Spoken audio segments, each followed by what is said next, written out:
Once upon a time, this faraway land, there was this woodcutter.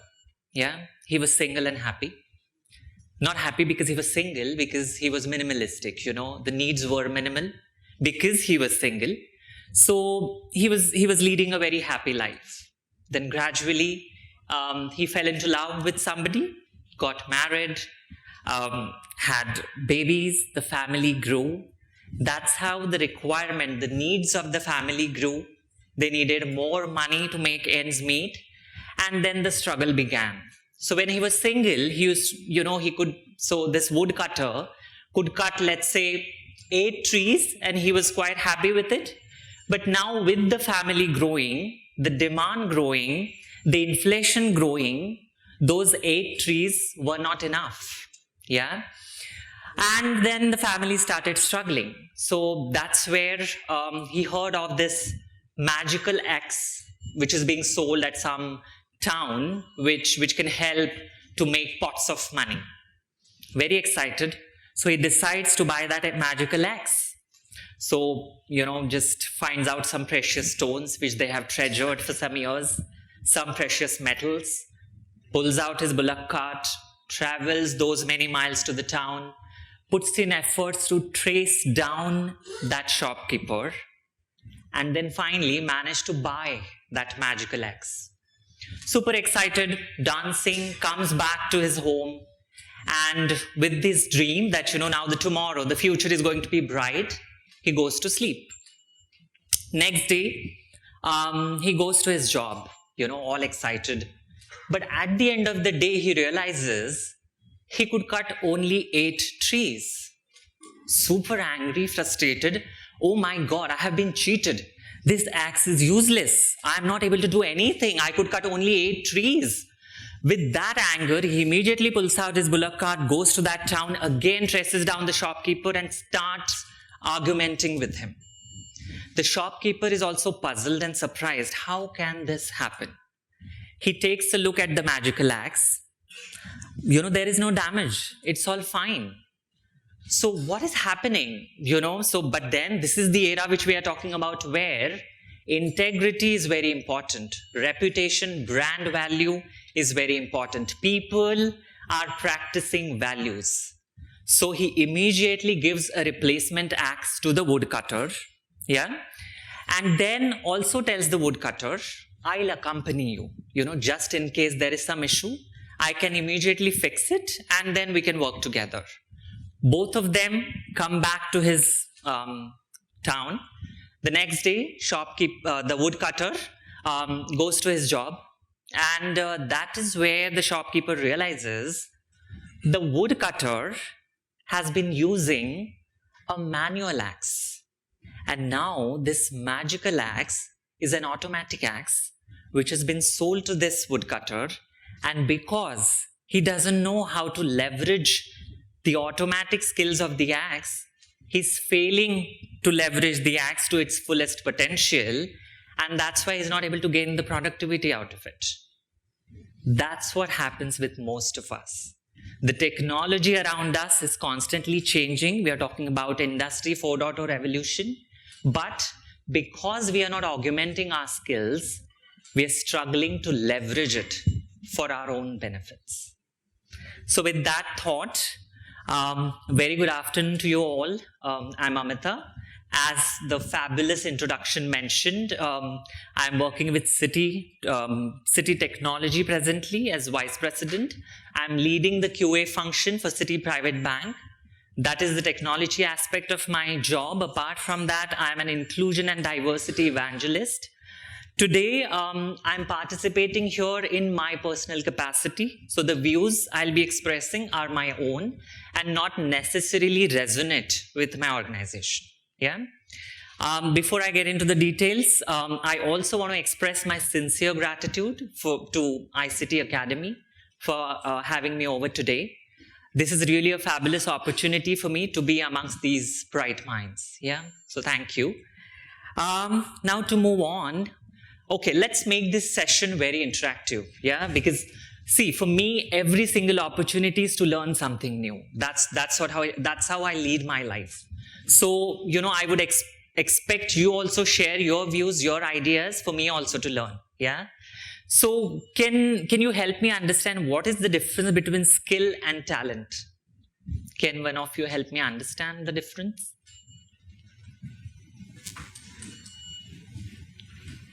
Yeah, sure. Thank you for volunteering. I'm happy it's a woman. I'm so happy. I think skill is acquired and talent is inbuilt. Okay.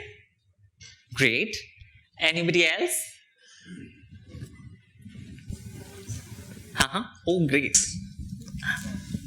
So, yeah, skills is something that you learn over the period of time. Talent definitely, as she said, is inbuilt. But according to me, talent is something that a person is ability to apply the skills is something called as talent, according to me. Okay. Great. Yeah, sure. Thank you. Skill is practical. Mm-hmm. Talent is knowledge. Okay. Great. Anybody else?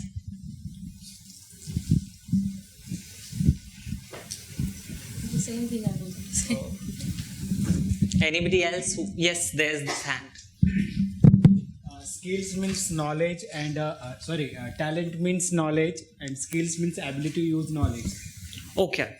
All right. I mean, all these answers are almost correct. So maybe I'll quickly summarize. Yeah.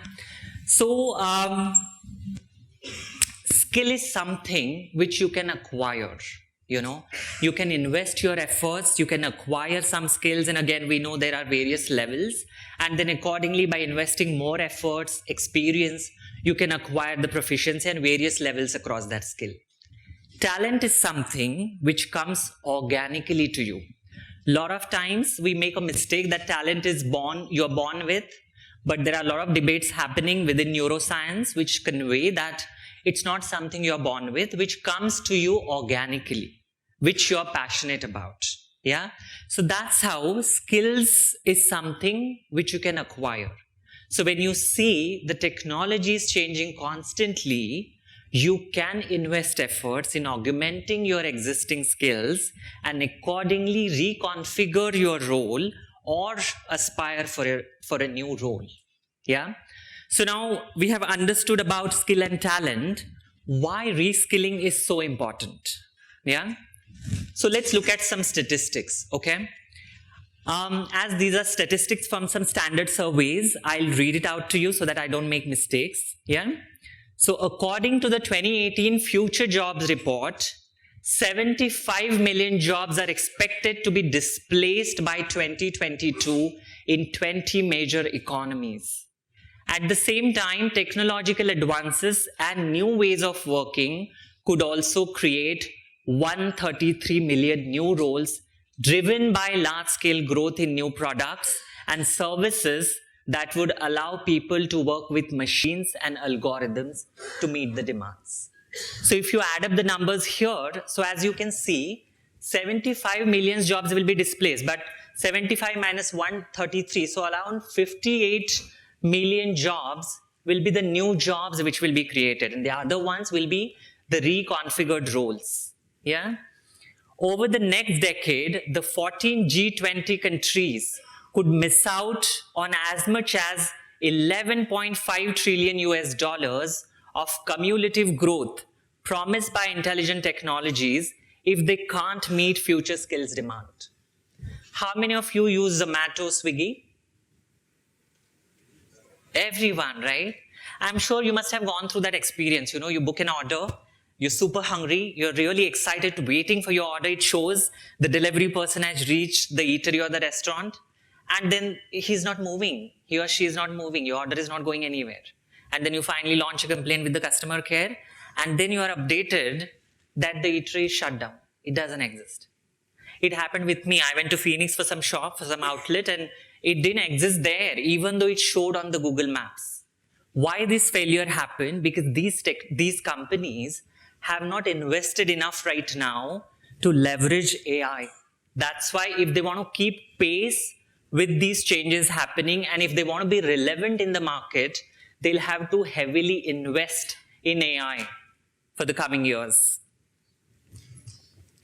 As you can see on the next slide, industry-led action for the future of work by World Economic Forum revealed that 60% of US companies believe that skill gaps prevent them from implementing the right technology and consequently from effectively adapting to the volatile business environment. 4 out of 5 CEOs see the lack of skills as a top threat to business growth. That's why, according to the McKinsey survey, 66% of executives see upskilling and reskilling of their workforce as one of the top 10 priorities, with 62% believing that they will need to reskill more than 25% of their workforce between now and 2023. Yeah, these have been certain statistical figures, and as you can see here, rehiring is costly. A lot of times we think, technology is changing, we'll hire a fresh talent from market, but that's costly. You can retain your top talent by investing in reskilling. At the same time, you can future-proof your business by augmenting the skills of the existing staff. Now, some pie charts which are interesting. Again, World Economic Forum. As you can see here, this is a comparison between 2018 and 2022. Yeah? Stable jobs are going to remain the same, 48%. Redundant jobs, in 2018, 31%, redundant roles, 21%. New roles, 16%, new roles, 27%. Out of these new roles, not necessarily all of these will be new roles. Some of these will be reconfigured roles. So what are the roles we are talking about?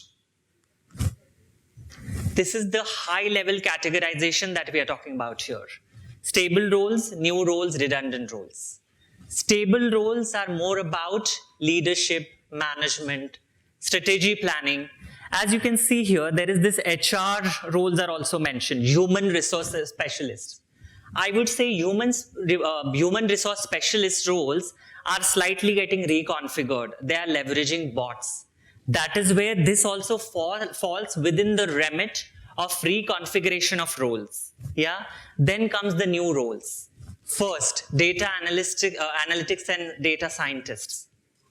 So I'm sure you might have heard the term big data. A lot of organizations are jumping onto big data. So the big data stack, which is, Scala, Spark, that are the new roles which the organizations are looking for. So the ETL developers, which have been there as a legacy developers, need to reskill themselves if they want to be relevant. And then these are the redundant roles.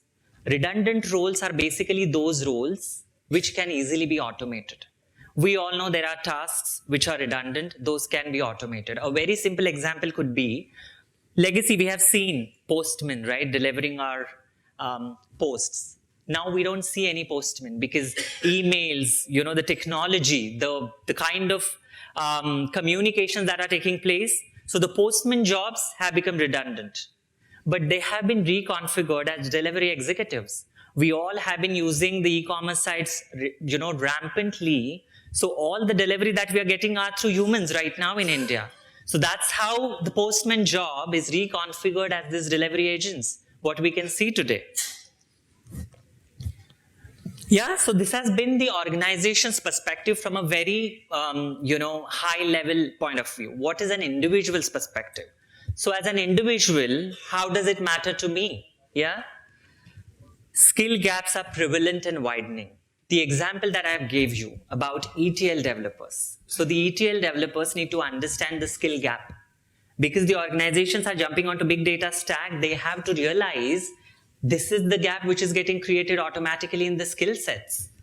Roles are getting reconfigured. So I lead the QA function. So, initially it was all dominated by manual testers. Manual testers, domain experts, yeah? Then tools like QTP came into picture. So QTP gave the ability to record and play. So you can record the behavior of an application, and that's how you can create your test cases. What is the latest technology now? Selenium. Selenium is rampantly used to automate the web-based applications. So it's the same job, and the term that is being coined by the organization is techno-functional testers. So the tester role is getting reconfigured as techno-functional tester. So if a tester want to be relevant in today's times, the tester will have to augment the skills to become a techno-functional tester. Fine, we have spoken about, the industry's perspective, individuals' perspectives. So what are the hurdles then? Of course, there are hurdles. First hurdle is the education system. The gentleman from Virtusa touched base upon this point before me. Our education system, we all know, is still focusing on marks, not on skills, which is really a major flaw that our education system have today. Even our professional courses like engineering courses don't focus on the skills. The focus is on the marks. How many marks the individual candidate or student is scoring in the exams, based on that the talent is decided. But that's not how industries function. If I have to hire today an individual for a job profile, I will not hire how much marks she has scored in her 10th. Oh, she was a merit holder in 10th, let's hire her. No. I will judge her based on her skills. How relevant are her skills for my job profile, for my job role, based on which I'll hire her. So that's where the future of work will be a race between education and technology. College degree programs simply cannot keep pace with how fast things are changing in the workforce. Many students are currently being prepared for jobs that no longer exist. And that is where, the institutions and all need to constantly figure out ways to be in touch with the industry trends and figure out ways to bringing in those changes in their syllabus. And again, skilling the skills of the students was something they need to focus on. Then a lot of organizations don't know how to deal with this aspect of skill augmentation. Companies simply don't know how to approach the reskilling question. McKinsey pointed out that the majority of executives have little understanding of what it will take to meet the reskilling challenge at the kind of scale the next decade will likely demand. Similarly, within the organizations, a lot of times the training programs that are being run are not aligned with the roles that are really required.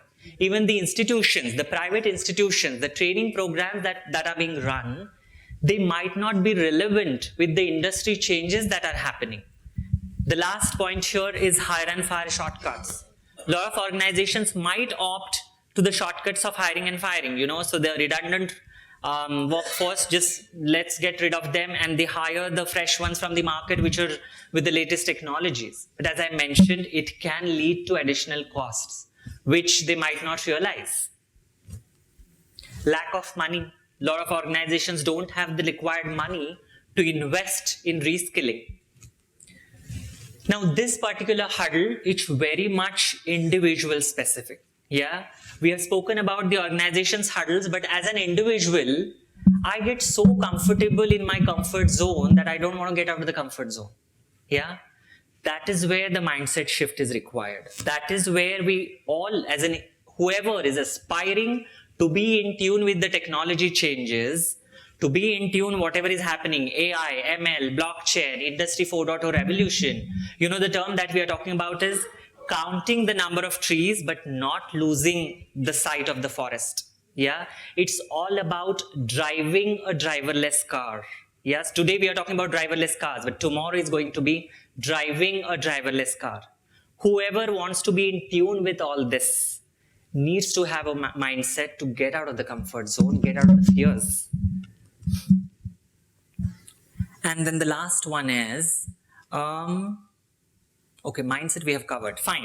So as an individual, then what I can do? Fine, we have talked about the statistics, we have talked about the organization's perspective, individual's perspective, but what I can do? Where can I start from? Yeah.